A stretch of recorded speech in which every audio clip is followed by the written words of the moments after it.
حضرت ابراہیم علیہ السلام کا بتوں کو توڑنا، حضرت ابراہیم علیہ السلام اور آگ کا واقعہ۔ آج میں آپ لوگوں کو ان دونوں واقعات کا بیان کروں گا۔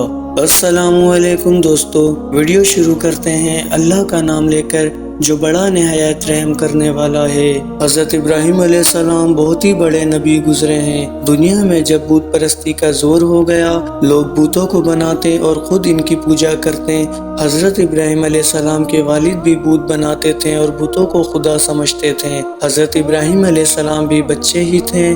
وہ دیکھتے ہیں کہ میرے والد اور دوسرے لوگ خود ہی مٹی اور لکڑی سے بتوں کو بناتے ہیں اور پھر ان کو خدا سمجھنے لگتے ہیں۔ وہ حیران ہوئے کہ کس قدر بے وقوف ہیں، یہ سب لوگ ان بے جان مورتیوں کو خدا سمجھ رہے ہیں۔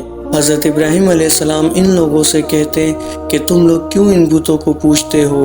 یہ تمہیں نہ کوئی نفع دے سکتے ہیں نہ نقصان دے سکتے ہیں۔ مگر وہ جواب دیتے ہیں کہ جو ہمارے باپ دادا کرتے آ رہے ہیں وہی ہم کر رہے ہیں۔ ایک روز ان لوگوں کے شہر سے باہر کوئی بڑا میلہ ہوا۔ یہ سب لوگ اس میلے میں شریک ہونے شہر چلے گئے۔ حضرت ابراہیم علیہ السلام اس میلے میں نہ گئے اور وہاں کے سب بتوں کو توڑ دیا سوائے ایک سب سے بڑے بت کے، اور کلاڑی جس سے سب بتوں کو توڑا تھا وہ اس بڑے بت کے کاندھے پر رکھ دی، جس سے یہ معلوم ہوتا تھا کہ یہ سب اسی نے توڑے ہیں۔ لوگ جب واپس آئے اور انہوں نے بتوں کی یہ درگت دیکھی کہ کسی کا سر نہیں تو کسی کا پیر نہیں، تو بہت غصہ ہوئے کہ یہ حرکت کس نے کی ہے۔ سب نے شک حضرت ابراہیم علیہ السلام پر کیا کہ وہی بتوں کو برا کہتے تھے اور میلے میں بھی نہیں گئے تھے۔ آخر ان کو بلا کر پوچھا کہ یہ بت کس نے توڑے ہیں؟ حضرت ابراہیم علیہ السلام نے جواب دیا کہ مجھ سے پوچھنے کے بجائے اپنے خداؤں سے کیوں نہیں پوچھتے جن کو تم عبادت کرتے ہو کہ ان کو کس نے توڑا ہے، وہ خود بتا دیں گے۔ ان لوگوں نے جواب دیا کہ آپ کو معلوم ہے کہ یہ بول نہیں سکتے۔ حضرت ابراہیم علیہ السلام نے کہا کہ پھر تم ایسے بیکار خداؤں کی پوجا کرتے ہو۔ حضرت ابراہیم علیہ السلام نے پھر کہا کہ دیکھو کلاڑی بڑے بت کے کاندھے پر رکھی ہے، یہ کام اسی کا معلوم ہوتا ہے، اسی سے پوچھو۔ یہ لوگ بہت ناراض ہوئے اور ان کے باپ عزر سے شکایت کی، تمہارا بیٹا ایسی حرکت کر رہا ہے، اس کو سمجھا لو ورنہ اچھا نہ ہوگا۔ حضرت ابراہیم علیہ السلام نے اپنے باپ کو بھی سمجھایا اور بت پرستی سے منع کیا اور عرض کیا کہ اے میرے باپ، میں ڈرتا ہوں کہ تم پر خدا کا کوئی عذاب نازل نہ ہو۔ اس پر ان کے باپ بہت سخت ناراض ہوئے اور کہا کہ آئندہ تو نے مجھ سے کوئی ایسی بات کہی تو میں تجھے سنسار کر دوں گا، اور کہا کہ تو میرے پاس سے ہمیشہ کے لیے چلا جا۔ آپ نے باپ کو سلام کیا اور کہا کہ میں چلا جاتا ہوں لیکن تمہارے لیے مغفرت کی دعا کرتا رہوں گا۔ حضرت ابراہیم علیہ السلام اور آنکھ پھر کیا ہوا؟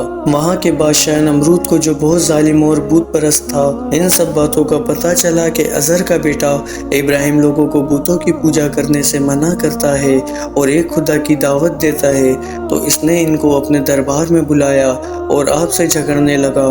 حضرت ابراہیم علیہ السلام نے فرمایا، میرا خدا تو وہی ہے جو مارتا بھی ہے اور جلاتا بھی ہے۔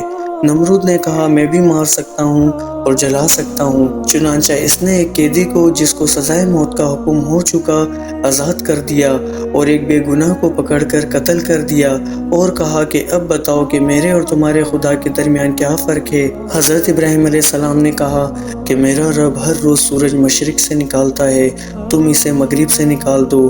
اس پر نمرود لاجواب ہو گیا اور حکم دیا کہ ابراہیم علیہ السلام کو زندہ جلا دیا جائے۔ چنانچہ بہت سی لکڑی اکٹھی کی گئی اور ان میں آگ لگائی گئی۔ جب آگ بہت بھڑک اٹھی اور اس کے شعلے آسمان کی خبر لانے لگے تو حضرت ابراہیم علیہ السلام کو اس میں پھینک دیا گیا، مگر وہ آگ خدا کے حکم سے ٹھنڈی ہو گئی اور آپ کو آگ سے کوئی تکلیف نہیں پہنچی۔ اس طرح جو لوگ اللہ تعالیٰ کے کہنے پر چلتے ہیں، اللہ پاک ان کو ہر تکلیف سے بچا لیتے ہیں اور ان کے لیے آسانیاں ہی آسانیاں ہو جاتی ہیں، اور جو لوگ اللہ تعالیٰ کا کہنا نہیں مانتے ان کے لیے اس دنیا میں مشکل ہی مشکل ہوتی ہیں اور مرنے کے بعد تو ہمیشہ جہنم میں رہیں گے۔